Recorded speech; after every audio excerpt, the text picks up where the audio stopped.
Kasi yan yung aking sponsor na aking mga samba attire. Diba? Ang sexy. Napag-creative yan si Tita Roxy. Thank you. Thank you din. Marami pa sa bahay. Abangan nyo. Diba? Sige po. Tita Roxy. Nung nakita ko, uy, sabi ko, May pa-ice cream pa. Kaya naka-peplum. Alam mo ba, ay, maglilalikan din nila. Bakit? Kasi naman ito, ambush interview to. Sabi nila, sabi nila, di ba one time, sabi mo gano'n, pumunta ka kami doon kay, kay Mary Roxy. May pa, buka pa nga, may bagong cream. Tapos diba sabi mo, oo, alam ko, pupunta kayo doon, nag-breakfast mo.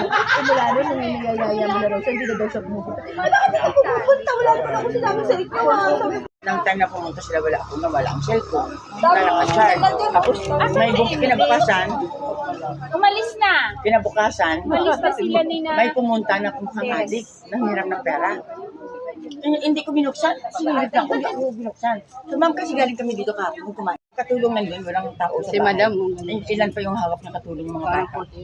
Tapos nakalimutan ko ang punto. Nang mura-murahin lang naman ako. Hindi naman ako nandun ang contact lahat. Yung naka-charge, nakalimutan ko. Pag alis ko, naiwan ko. Nawala. Pagbalik ko wala. Kaya doon ako nang gigil. Kasi yung nawala ako ng actually, hindi ko nasabi sa kanya, late na eh. Sabi ko, ayoko na kayo papuntahin kasi ganito, mahirap na rin. So, ang ginagawa ko, magbibigay na ako ng a month. Pang tagdag na lang. Mineral water, daming free. 1/4. Hindi masyado. Hindi masyado. Tama.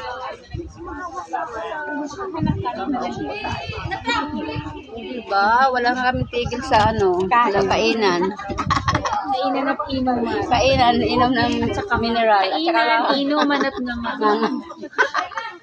Nganga. Cheers! Nganga. Screenshot ko yan. Sige. Mamaya, nganga.